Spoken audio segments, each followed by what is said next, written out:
앞에서 우리가 5장에 들어오면서 계속해서 앞에서 제일 먼저는 우리가 대인관계에 대해서 우리가 그 구원받은 하나님의 자녀로서 우리가 어떻게 대인관계를 할 것인가에 대해서 먼저 나눴죠. 그 가장 중요한 요점은 다른 것이 아니라 뭐라고 그랬습니까? 거짓을 버리고 참된 것을 말하라는 것으로 우리가 거짓을 버리고 진실된 삶을 살아야 될 것에 대해서 권면하셨습니다. 그러고 난 다음에 이제 하나님과의 관계에서 하나님께서 우리에게 요구하시는 것, 그것은 다른 것이 아니라 하나님을 본받는 자가 되라, 나를 본받는 자가 되라는 것을 말씀을 드렸습니다. 그러면서 하나님을 본받는다는 것은 다른 것이 아니라 뭐라 그랬어요? 우리가 하나님의 형상을 회복하는 것이다 라고 우리가 배웠죠. 그렇죠? 오늘은 이제 우리 자신을 위한 권면의 말씀을 하고 있습니다. 우리 자신을 우리가 어떻게 살아야 될 것인지에 대한 우리 자신에 대한 권면의 말씀인데, 그것은 한마디로 얘기를 하면 세월을 아끼라, 세월을 낭비하지 말라, 내가 너에게 준 시간을 낭비하지 말라라고 요약할 수가 있습니다. 15절에 보시면 거기 그렇게 시작을 합니다. 15절에 보시면 그런즉 너희가 어떻게 행할지를 자세히 주의하여 지혜 없는 자같이 하지 말고 오직 지혜 있는 자같이 하여라고 되어 있습니다. 한마디로 얘기하면 어떻게 살라는 게 어리석은 자가 되지 말고 지혜롭게 살라는 것이죠. 지혜롭게 살라. 왜 그럴까요? 왜 하나님께서는 사도 바울을 통해서 많은 우리에게 권면할 말씀이 많이 있을 텐데 우리 자신을 위해서 가장 중요한 말씀으로 그것은 다른 것이 아니라 지혜롭게 행하는 것이다 라고 말씀하고 있는데, 왜 그럴까요? 저는 그 이유가 다른 데 있는 것이 아니라 우리 그리스도인들이 하나님의 자녀, 빛의 자녀라고 하는 우리 그리스도인들이 의외로 삶을 사는 데 있어서 지혜롭지 못하기 때문에 그런 것이 아닌가 하는 생각이 듭니다. 우리가 빛의 자녀로서, 하나님의 자녀로서 세상을 살아갈 때도 참 지혜로워야 되는데, 사실 어떻게 보면 지혜롭지 못할 때가 많지 않은가 하는 생각이 들 때가 많이 있습니다. 누가복음 16장에 보시면 거기서 예수님께서 8절에서 이렇게 말씀하십니다. 누가복음 16장 8절에 보시면 거기 지혜로운 그리스도인들이 될 것을 말씀하시면서 그렇게 말씀하시죠. 주인이 이 옳지 않은 청지기가 이를 지혜 있게 하였으므로 칭찬하였으니 이 세대의 아들들이 자기 시대에 있어서는 빛의 아들들보다 더 지혜로움이니라 라고 얘기를 했어요. 여기 보시면 둘과 비교가 되고 있죠. 뭐가 비교가 됐습니까? 하나님의 빛의 자녀들과 또 누가 비교가 되고 있는 이 세대들의 아들들이 비교가 되고 있어요. 그러니까 한마디로 얘기하면 믿는 하나님의 백성들과 믿지 않는 세상 사람들인데, 중요한 건 뭡니까? 여기서 보면은 누가 더 지혜롭다는 거예요? 빛의 자녀들이 당연하게 지혜로워야 되는데 실제적으로 삶의 모습을 보면 누가 더 지혜롭다는 거예요? 오히려 세상 사람들이, 세상의 아들들이 더 지혜롭다는 것입니다. 그것을 지금 예수님께서는 안타깝게 제자들에게 한 비유를 통해서 말씀하고 있어요. 여기 보시면 예수님께서 그 비유를 어떻게 말씀하고 계시냐면, 한 주인에게 청지기 종이 있었는데 어느 날 주인에게 어떤 소문이 들렸냐면, 그런 소문이 들렸습니다. 자기 것도 아니고 주인의 것인데 주인의 것을 낭비한다는 소문이 들리기 시작을 했어요. 그래서 이 주인이 듣다 못해가지고 종을 불렀습니다. 그러고 난 다음에 그 종을 책망했죠. 너는 네 것도 아닌데 네가 어떻게 네 마음대로 그 재물, 나의 재물을 낭비하느냐 라고 얘기를 했습니다. 그 소리를 듣는 순간 이 종은요, 그 순간 뭘 깨달으냐면, 나는 여기서 얼마 잊지 못하고 쫓겨나겠구나 라는 생각을 하게 됩니다. 그래서 이 종이 뭘 하게 되냐면 그 다음에 계획을 세우게 돼요. 어떤 계획을 세우게 되냐면, 이제 내가 만약에 여기서 쫓겨나게 되면 갈 데가 없을 텐데 그러기 위해서 미리 준비해야겠다. 어떤 준비를 하냐면, 그 주인한테 빚진 사람들의 문서를, 이 사람이 이제 모든 것을 관리했던 청지기였었기 때문에 쭉 보면서 그 주인에게 빚진 사람들의 목록 가운데에서 많이 빚진 사람들의 목록을 추려가지고 그 사람들을 부르죠. 부르고 난 다음에 어떻게 하냐면, 원래 당시에는 예를 들어서 쌀 100가마를 빚을 졌는데 그 중에서 내가 50가마를 탕감해 주겠습니다 라고 얘기해요. 그래서 그 실제적으로 그 문서를 그렇게 작성을 해가지고 탕감을 해줍니다. 왜냐하면 주인은 모든 것을 청지기의 종한테 맡겼거든요. 간섭을 하지 않았습니다. 그러니까 그렇게 해가서 돌아가고, 또 다른 사람을 불러가지고 똑같은 방식으로 어떤 사람에게는 쌀 100가마를 갖다 80가마로 줄여주고, 그런 식으로 해가지고 다 탕감을 해주고 줄여준 것입니다. 왜 그랬을까요? 왜 그랬을까요? 자기 앞날을 준비한 것입니다. 근데 이것을 예수님께서 뭐냐면 칭찬하셨다고 되어 있어요. 칭찬하셨다. 근데 여기서 우리가 참 조심해야 될 것이 있습니다. 우리가 성경을 잘못 이해하다 보면 오해하는 것들이 참 많거든요. 그 중에 하나 우리가 이것을 잘못 오해할 수 있습니다. 여기서 지금 예수님께서 이 종을, 청지기 종을 칭찬하신 것은 뭐를 칭찬하신 걸까요? 그렇게 문서를 조작한 것을 칭찬하신 걸까요? 아닙니다.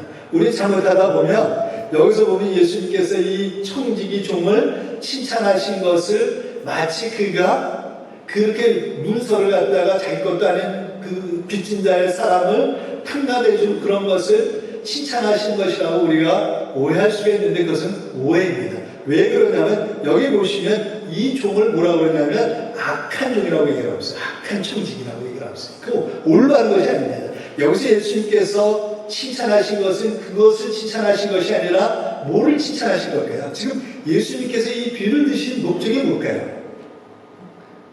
이 비유를 통해서 예수님께서는 뭘 말씀하시려고 그럴까요? 뭘 칭찬하고 계신 걸까요? 그 악한 행위를 칭찬하신 것이 아니라 뭘 칭찬하신 것입니까? 두 가지를 말씀하고 계세요. 한 가지는 이 종이 지혜를 지금 칭찬하고 있는 건데 이 세상 사람 세대들의 아들들도 이렇게 지혜롭게 한다는 거예요. 어떤 점에서요? 이 종이 지혜로운 것이 무엇입니까? 두 가지예요. 첫째는 뭐를 지혜롭게 했어요? 자기 앞날 준비했다는 거예요. 이 종은요, 쫓겨나면 그냥 어떻게 할 줄 모르는, 그냥 내버려둔 것이 아니라 아무 준비 없이 한 것이 아니라 뭡니까? 자기가 앞으로 쫓겨나게 되면 어떻게 할 것인지를 준비를 했다는 거예요. 그것이 얼마나 지혜로우냐. 그것을 칭찬하십니다. 또 하나는 뭘까요? 재물을 사용하는 것을 칭찬하십니다. 재물을 어떻게 사용해드린지를 아는 것을 칭찬하십니다. 그것을 지혜롭게 합니다. 예수님께서 이 비유를 통해서 칭찬하신 것은 그것입니다. 이 세상에 있는 사람들도, 세상의 아들들도 이 자기 앞날을 준비할 줄 알고 재물을 어디 쓸 줄 알았다는 거예요. 그렇게 지혜롭게 했는데 정작 하나님의 자녀인 우리는 그렇다는 게 안 그렇다는 거예요. 그렇지 않다는 거예요. 이 비유를 드신 목적은 그것입니다. 세상 사람들도, 세상의 아들들도 자기 앞날을 위해서 준비하고 대비하는데 정작 그것을 깨워서 대비하고 준비해야 될 빛의 자녀인 하나님의 백성들이 준비하지 않고 있다는 것에 대해서 예수님께서는 답답한 마음과 안타까운 마음으로 이 비유를 들고 계십니다. 또 하나는 뭐냐면 재물을 사용할 때 세상의 아들들도 어떻게 재물을 자기를 위해서 사용해야 될지 알고 있는데 정작 하나님의 아들 빛의 자녀라고 하는 우리 그리스도인들이 그런 일에서 전혀 어디에 사용해야 될지 지혜가 부족하다는 것을 지금 예수님께서 말씀하시는 거예요. 우리가요, 우리에게 주어진 시간들 또한 우리에게 주어진 재물들 또 앞으로의 일들에 대해서 우리가 참으로 지혜롭게 행해야 될 것에 대해서 말씀하고 있습니다. 예수님께서는 우리가 정말로 이 땅 가운데 살아갈 때 지혜로운 그리스도인이 될 것에 대해서 여러 곳에서 권면하고 말씀하고 있어요. 마태복음 10장 16절을 보시면 보라 내가 너희를 보내니 양을 이리 가운데로 보낸 것 같다. 그러므로 너희는 뭐야? 뱀같이 지혜롭고 비둘기같이 순결하라. 정말로 이 세상은 살기 어려운 세상, 힘든 세상입니다. 마치 양을 일대 가운데 보내는 것 같은 안타까운 심정으로 예수님께서 말씀하셨어요. 이 세상은 악하고 힘들고 어려운 세상 가운데 너희가 이제 나가서 살아야 될 텐데 그러기 위해서 우리가 뭐가 필요하다는 거예요? 너희가 그 세상 가운데서 승리하는 삶을 살기 위해서 지혜로워야 된다는 거예요. 모처럼 뱀처럼 그런 일들에 있어서는 뱀처럼 지혜롭고 또 어떻게 된다는 게 비둘기같이 우리가 순결해야 돼요. 그러지 않으면 우리가 이 땅 가운데 살 수 없다는 거예요. 승리할 수 없다는 거예요. 그리스도인다운 삶을 살 수 없다는 거예요. 뭐가 필요하다고요? 지혜가 필요해요. 지혜가. 아무 생각 없이 살아서는 안 돼요. 믿음도 좋지만 여러분 믿음과 함께 생각할 줄 알아야 돼요. 무조건 믿는 것이 좋은 것이 아니라 생각하면서 믿으시겠죠. 생각하셔야 돼요.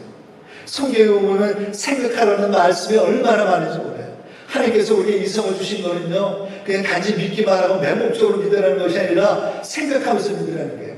생각하면서. 세상을 살아갈 때도 그냥 믿습니다라고 아무 생각 없이 사는 것이 아니라 지혜롭게 어떻게 사는 것이 인생은 지혜롭게 사는 것인지, 이 힘들고 어려운 세대 가운데서 우리가 어떻게 살아야지 우리가 승리하는 그리스도인의 삶을 살 것인지를 지혜롭게 생각하면서 살라는 것입니다. 사도 바울과 동일한 권면을 우리에게 하고 계시죠. 고린도전서 14장 20절에 보시면 형제들아 지혜는 아이가 되지 말고 악에는 어린아이가 되라. 지혜는 뭐야? 장성한 자가 되라. 우리가 지혜에 있어서 어린아이가 돼서는 안 돼요. 장성한 자가 돼야 돼요. 지혜로운 자가 돼야 돼요. 우리가 성경 공부를 하는 가장 중요한 이유가 있다고 한다면 하나님의 지혜를 배우기 위해서 그래요. 이 세대 가운데서, 악한 세대 가운데서 우리가 어떻게 사는 것이 지혜로운 것인지를 알려주기 위해서 하나님께서 우리에게 말씀을 주셨어요. 세월에 가는 대로 그냥 살아서 안 돼요. 어떻게 사는 것이 지혜로운지를 성경 말씀을 통해서 그 지혜를 배워야 됩니다. 여기서 우리 한 가지 주의해야 될 것은 뭐냐면, 선한 일에는 지혜롭고 악한 일에는 미련해야 되는데, 잘못하다 보면 우리가 오히려 악한 일에는 지혜롭고 선한 일에서는 미련할 수가 있다는 거예요. 세상 사람들은 그렇습니다. 아까 악한 청지기 비유를 봤지 않습니까? 세상 사람들은요, 악한 일에 대해서는 얼마나 지혜로울 수가 있어요. 그러나 하나님의 사람들은 그래서는 안 돼요. 오히려 악한 일에서는 우리가 미련하죠. 그러나 뭡니까? 선한 일에 대해서 우리가 지혜로울 수가 있어요. 로마서 16장 19절에 보시면 너희 순종함이 모든 사람에 들리는지라. 그러므로 내가 너희로 말미암아 기뻐하나니 너희가 선한 데에 지혜롭고 악한 데는 미련하기를 원한다라고 얘기했어요. 우리가 이것을 바꾸면 안 돼요. 우리 하나님의 사람들은 비둘기처럼 뱀처럼 지혜로워야 되지만 또 뭐가 있어야 돼요? 비둘기처럼 순결해야 돼요. 자기 유익을 위해서 지혜로운 것이 아니라 하나님의 일을 위하여. 왜 우리가 지혜롭게 살아야 되는가?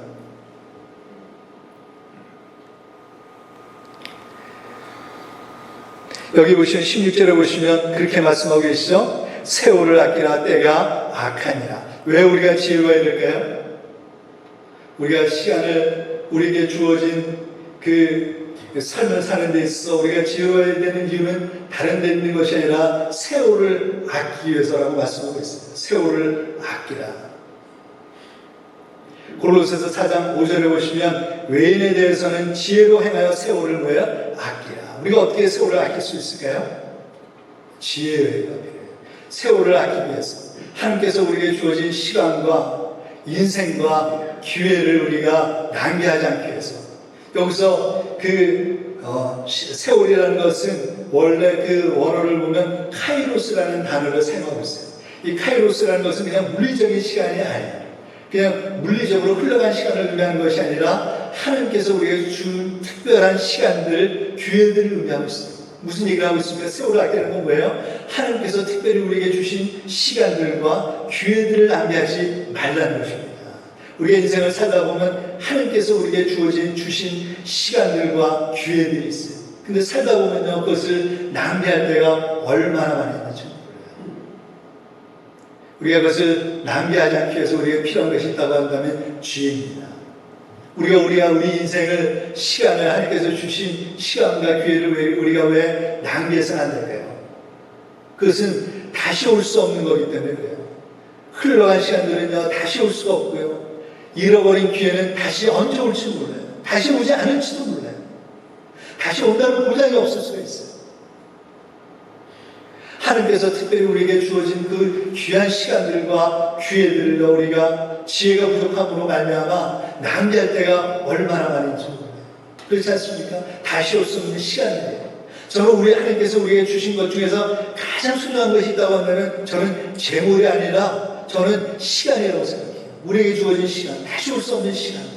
그렇지 않습니까?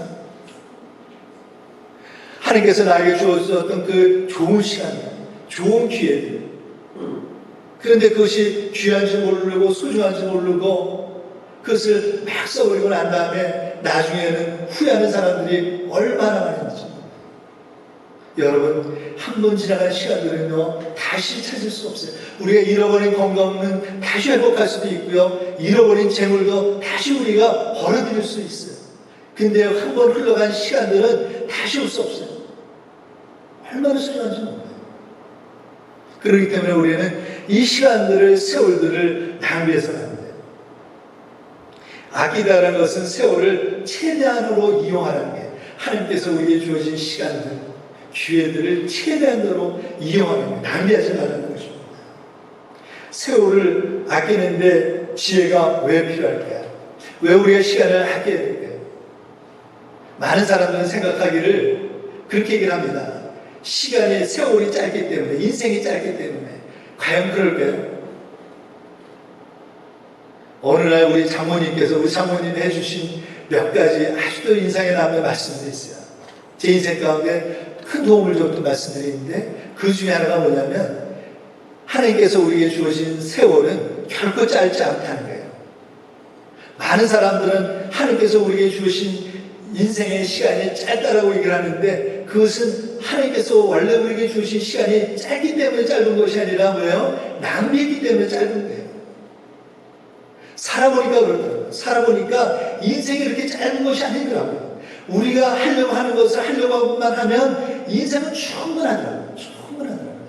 근데 문제는 무엇입니까? 하나님께서 우리에게 주어지신 시간을 우리가 알차게 사용하지 못하기 때문에, 그래서 낭비하기 때문에 인생이 짧아진 거예요. 한 것도 없는데 벌써 인생은 지나가고, 시간은 지나가고, 기회는 다 놓치게 됩니다. 그래서 나중에 후회하는 거예요. 오늘 본문 말씀에서도 보면 인생이 짧기 때문에, 세월이 짧기 때문에 때를 아끼라, 세월을 아끼라고 말씀하지 않고 계십니다. 뭐 때문에라고 말씀하고 계세요? 여기 보시면 12절에 보시면 세월을 아끼라 뭐야? 때가 악하다. 뭘 얘기하고 있습니까? 때가 악하기 때문에 세월을 낭비해서는 안 된다는 거예요. 시간을 낭비해서는 안 된다는 거예요. 많은 사람들이 시간을 낭비하고 세월을 낭비하고 인생을 낭비하는 이유가 있다고 한다면, 이 악한 때에 속아서 그런 거예요. 때가 악하다는 것은 뭘 의미하고 있습니까? 세상이 우리를 속인다는 거예요. 잘못된 것으로 우리를 유혹한다는 거예요. 그래서 우리 인생의 많은 시간들을 엉뚱한 것을 위해서 낭비하도록 만든다는 거예요. 세상은 여러분 악합니다. 세상에 속지 마세요. 세상의 많은 것들이 우리에게 보랏빛으로 우리를 유혹하고 우리 인생을 낭비하도록 하지만 거기에 현혹돼서는 안 돼요. 많은 사람들이 그렇습니다. 이 악한 시대를 분별하지 못함으로 말미암아 뭐가 옳고 그른지, 뭐가 정말로 중요하고 중요하지 않은지, 가치관의 혼돈과 인생은 무엇을 살아야 되는지에 대한 분명한 목적의식을 잃어버린 채 세상에 이끌려서 세상에 가는 대로 살다 보면요, 시간이 다 가는 거예요. 인생이 다 흘러가는 거예요. 그런데 그때 가서는 너무 늦어요. 많은 사람들이 인생을 살고 난 다음에 후회하는 사람들이 얼마나 많은지 몰라요. 근데 후회하는 사람들은요, 재물을 모으지 못한 것 때문에 후회하지 않아요. 저는 그런 사람을 본 적이 없어요. 왜냐하면 죽으면 다 모든 것이 끝나거든요. 세상에 출세하지 못한 것 때문에 후회하는 사람도 별반 보지 못했어요. 많은 사람들이 후회하는 것은 뭐냐면, 인생을 잘못 산 것 때문에 후회해요. 내가 인생을 그렇게 사는 게 아닌데, 시간을 잘못 사용하고. 여러분, 우리가 세월을 아껴야 돼요. 우리가 살고 있는 세대가 악하기 때문에 그래요. 거지 나사로와 부자의 비유에 보면 거기에 두 사람을 예수님께서 대조하면서 말씀하고 있어요.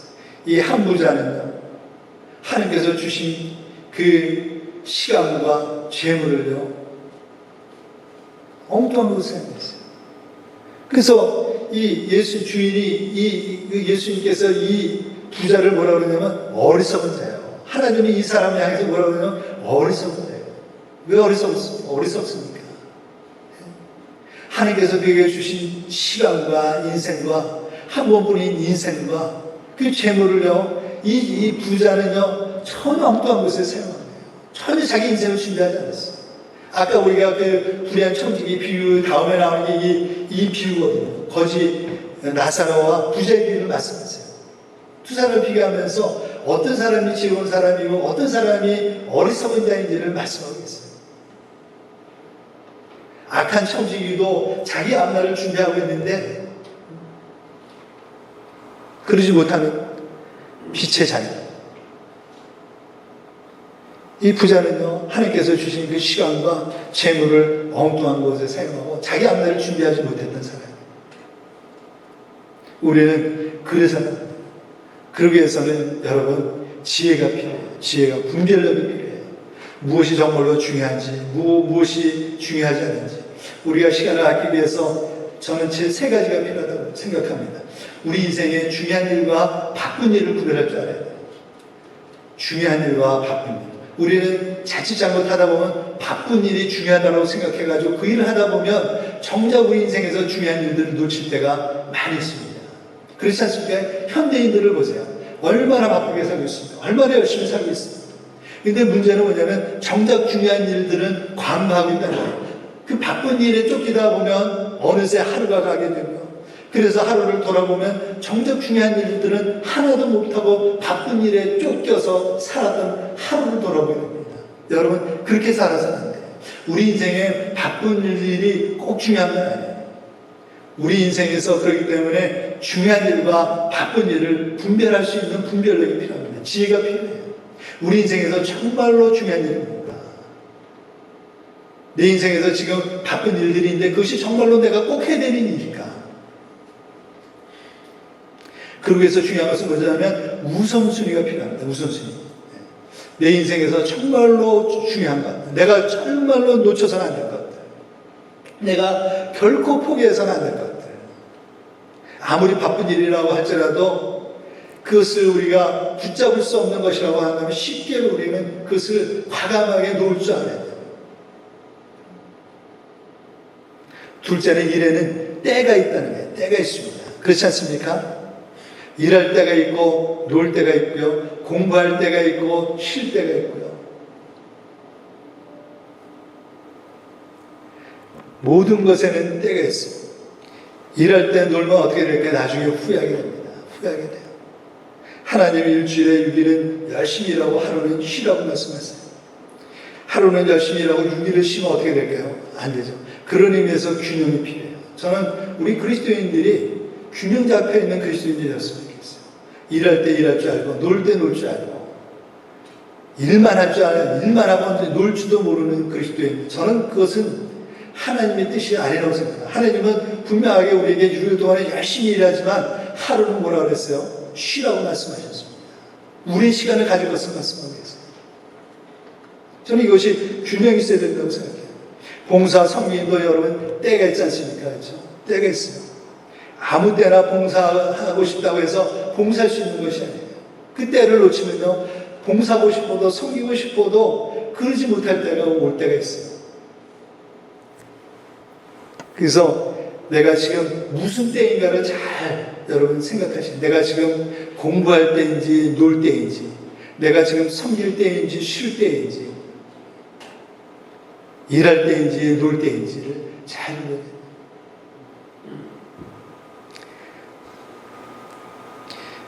근데 공부는요, 때가 없는 것 같아요. 공부는 항상 해야 되는 것 같아요. 공부는 평생교육이라고 그러잖아요. 평생교육. 특별히 성경 공부하는 것 같아요. 성경 공부. 예전에 공부했다고 지금 공부를 안 해도 되는 것이 아니에요. 여러분, 성경 공부는요, 하나님의 말씀은 평생을 공부하셔도 끝이 없습니다. 끝이 없습니다. 파도 공부해도 끝이 없이 그 운물이 얼마나 깊은지 몰라요. 계속 길어내도 그 생수의 강은 멈추지 않고요. 그 생수의 강은 마르지가 않고요. 그때마다 하나님께서 우리에게 공급하시는 말씀이 있어요. 여러분, 공부를 쉬지 마세요. 열심히, 하나님 앞에 가는 날까지 열심히 배우셔야 됩니다. 열심히 배우셔야 돼요. 공부할 때 공부하지 아니하면 여러분 후회하십니다.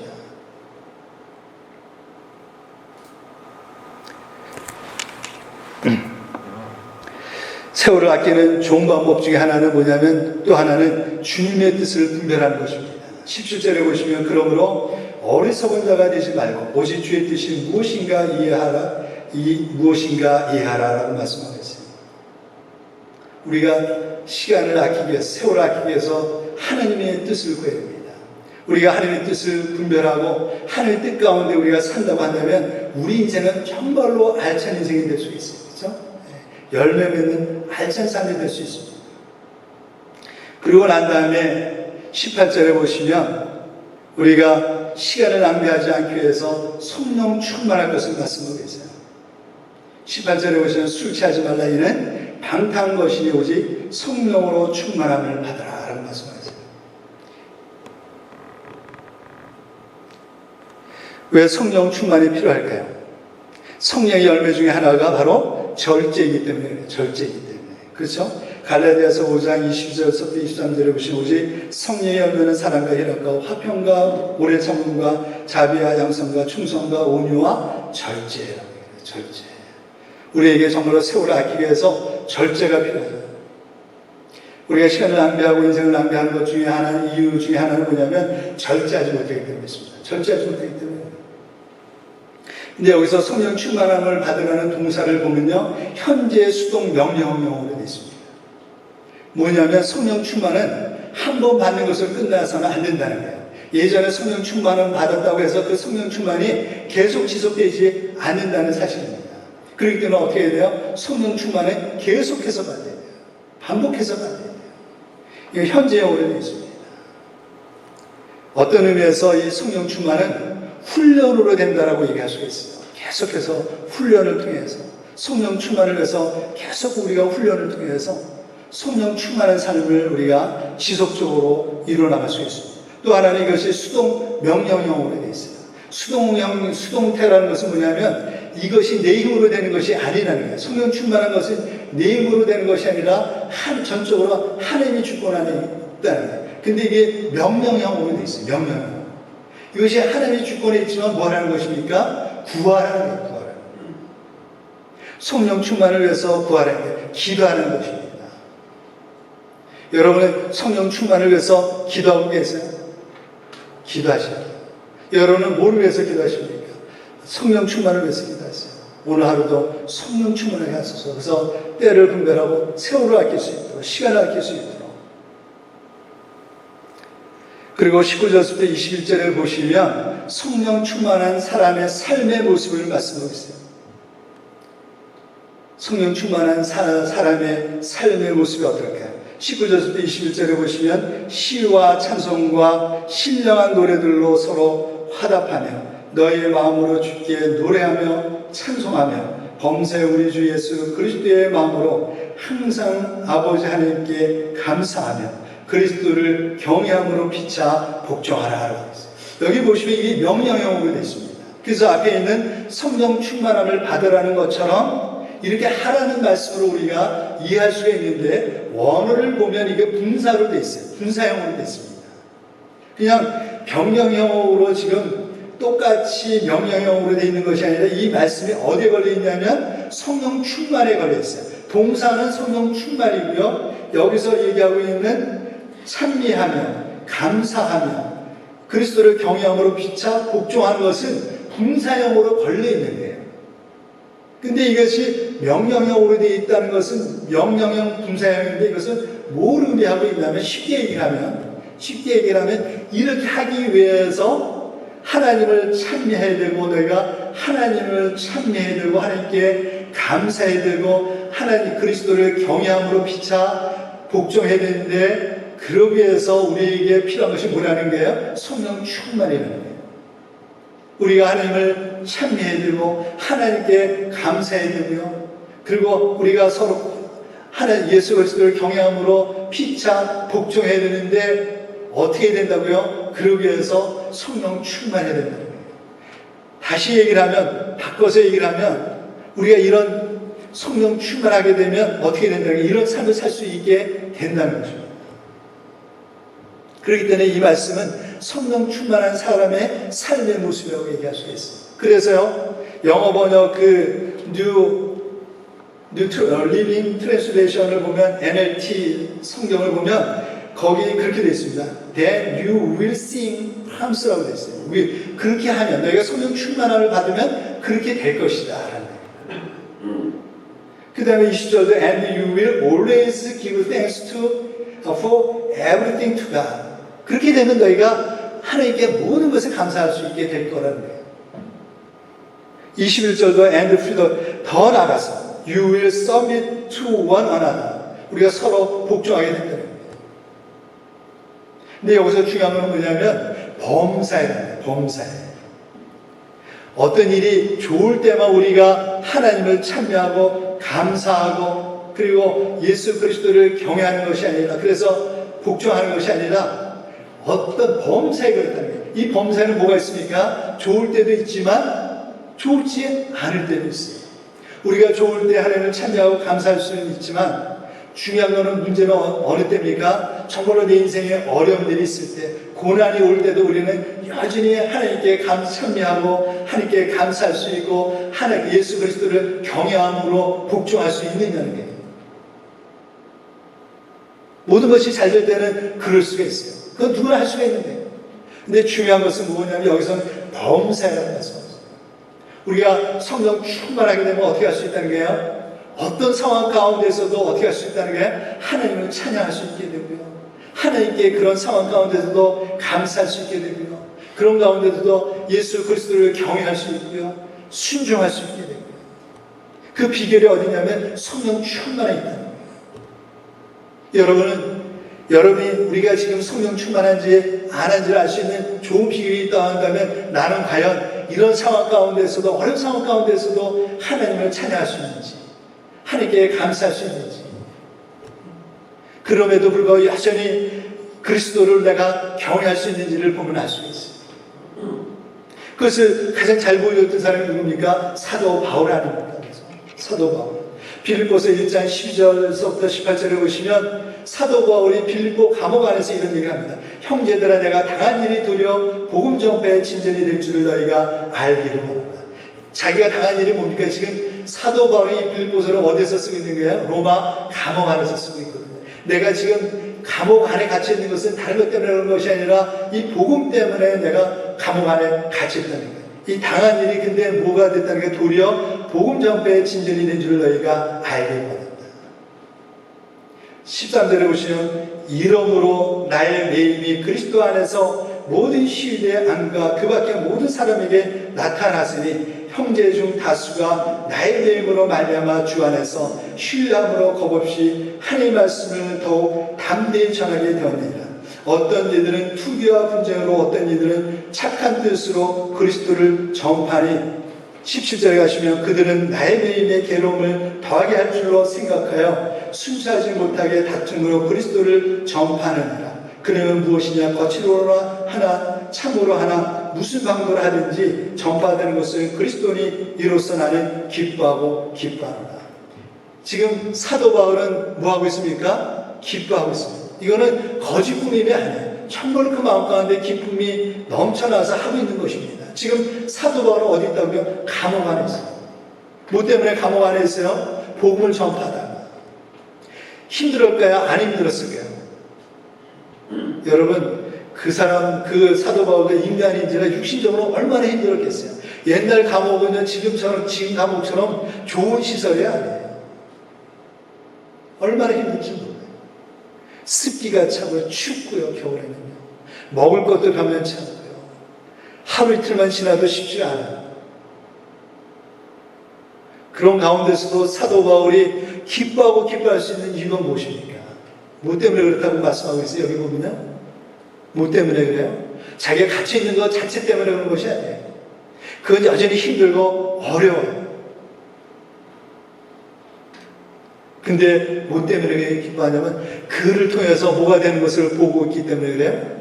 오히려 그것이 복음 전파하는데 도움이 된다는 것을 알고 있었기 때문에 그것을 보고 있기 때문에 알고 있었기 때문에 이것은 아무나 이룰 수 있는 게 아니에요. 여러분 아무나 이룰 수 있는 게 아니에요. 내가 만약에 이런 상황 가운데 있을 때 내가 이룰 수 있을까? 여러분은 어떠세요? 여러분들도 사도 바울처럼 이런 상황 가운데서 그럴 수 있으세요? 나의 내임이 내가 당한 일 때문에 복음이 전파되는 것 때문에 기뻐할 수 있습니까? 그것을 깨닫는 것도 어렵고 그것을 깨닫는다고 할지라도 그럴 수 있는 것이 쉽지가 않은 거예요. 어떤 사람만 가능할 수 있어요? 성령 충만한 사람. 성령 충만한 사람은요, 이 일을 통해서 내가 지금 고난을 당하고 어려움을 당하고 있지만 그 일이 하나님의 선하신 뜻이 있다는 것을 깨닫고 믿기 때문에, 그래서 그런 힘들고 어려움 가운데서도 무엇을 붙잡을 수가 있어요? 소망을 붙잡을 수 있는 거예요. 성령 충만한 사람은요, 자기를 둘러싸고 있는 상황을 보는 사람이 아니라 뭐를 봅니까? 그 너머에 하나님의 뜻을 볼 수 있어요. 우리 삶 가운데 왜 우리가 힘들고 어려울 때 성령 충만이 필요할까요? 성령 충만하지 못한 사람은 자기를 둘러싸고 있는 상황에 매몰되어서 하나님의 선하신 뜻을 보지 못하지만, 성령 충만한 사람은 그 너머에, 나를 둘러싸고 있는 그 힘들고 어려운 상황 가운데서도 그 너머에 하나님의 선하신 뜻이 있다는 것을 알고 있고 믿기 때문에 그 소망을 붙잡고 그 모든 힘들고 어려운 것들을 극복할 수 있는 거예요. 그렇기 때문에 우리가 힘들고 어려울 때일수록 사도 바울처럼 성령으로 충만할 수 있도록 우리는 늘 기도 가운데 깨어있어야 됩니다. 우리가 어떤 상황 가운데서도 시와 찬미와 감사가 넘치는 삶, 그리고 어떤 상황 가운데서도 여전히 하나님을 경외하고 그 아들 되신 예수 그리스도를 경외하므로 예수 그리스도께 우리가 복종할 뿐만 아니라 우리가 서로에 대해서 복종할 수 있는 삶, 그래서 우리에게 주어진 살 시간들을 낭비하지 않기 위해서 우리에게 필요한 것이 있다고 한다면 그것은 다른 것이 아니라 성령 충만함. 여러분들은 하나님께서 여러분에게 주신 시간들과 그 귀한 좋은 기회들을 낭비하고 있지 않습니까? 여러분들은 여러분의 시간들을 어떻게 사용하고 계세요? 잘 사용하고 계세요?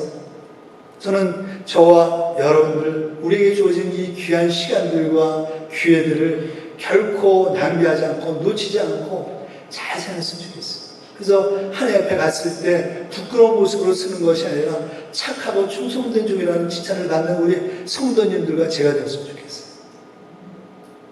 그러기 위해서 우리에게 중요한 것은 지혜예요. 깨어있어야 돼요.